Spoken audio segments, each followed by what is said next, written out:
Si të duket kjo çështja e pagave edhe në bazë të performancës? Ndoshta le të themi kjo është një mënyrë edhe për sektorin privat, edhe për atë publik që mund të nxjisë stimuj tek punëmarrësi, tek punonjësi, që të mos ketë le të themi atë pagën e përhershme në fund muajit apo megjithëse në administratë etj dhe bën ç'bën, ka rezultat, s'ka rezultat, atë e merr. Si do duket në tërësi për ata që janë punëdhënës, qoftë shteti, qoftë privati, se po e hapim pak bisedën.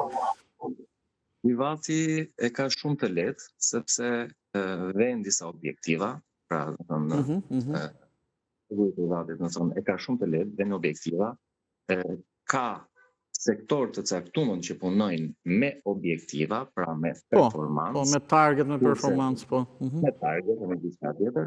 Kurse për sa i përket sektorit shtetëror, unë pres kuptoj çfarë do përmbaj kjo performanca. Çfarë do jenë pikat që do vlerësohen te kjo performancë. Në administratë ne nuk kemi targeta. Po.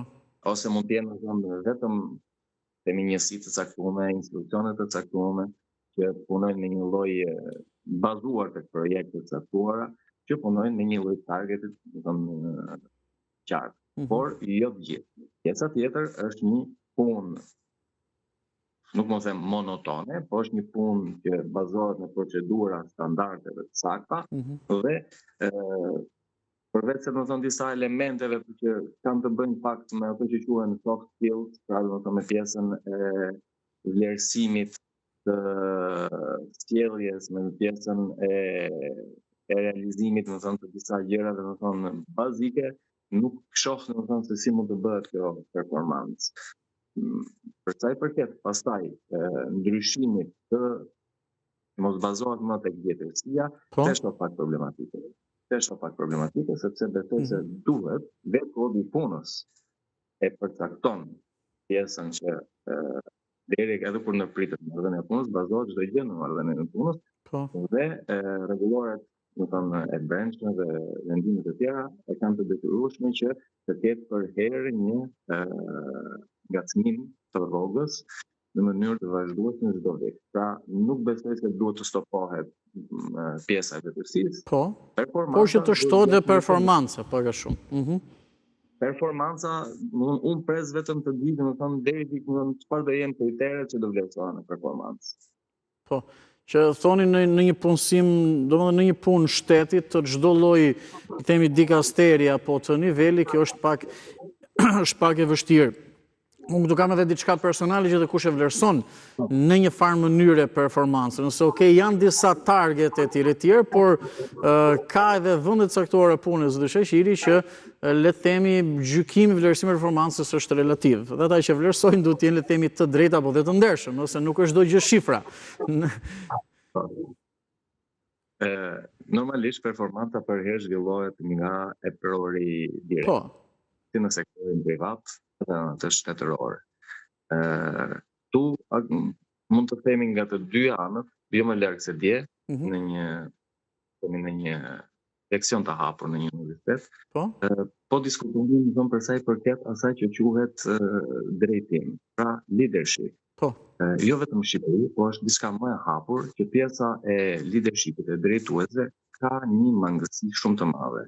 Dhe shpesh drejtuesit në vlerësimin e tyre të performancave gabojnë. Gabojnë sepse do të thonë mungon një eksperiencë. Nuk është vetëm për Shqipërinë, është një diçka globale. Nuk gjenden më drejtues. Kështu që në këtë lloj rasti rritjet e shpejta në pozicione.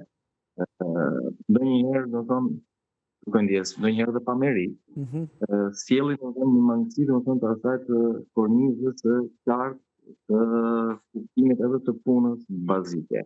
Pra, performanca do kaloj nga në punë të thjeshtë, do kaloj tek supervizori i tij, pra tek autori direkt. Dhe nga ai, asaj se cili do të jetë. Kështu që peshe hauta edhe mund të bëjë.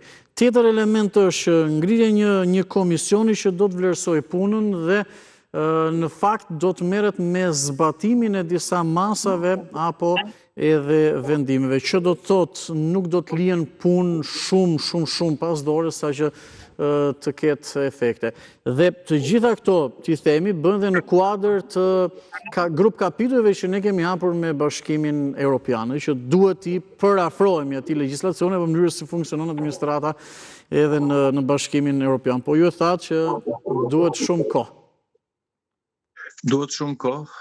Ka dhe një problem tjetër. Okej, komisioni do zhvilloj punën e tij, mund të marrë parasysh, mund të marrë në konsiderat shumë çështje, shumë probleme që mund të ekzistojnë, dhe do shkoj direkt tek personi ose në punësit në sensin që ka treguar neglizhencën, ka treguar problematikë ose e ka krijuar problematikën.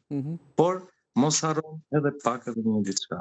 Ne po flasim për administratë shtetërore. Jemi të ndërgjegjshëm, jemi të qetë, jemi real tek ajo, nuk varet për herë tek ai që bëhet, po themi, paraqitja e parë.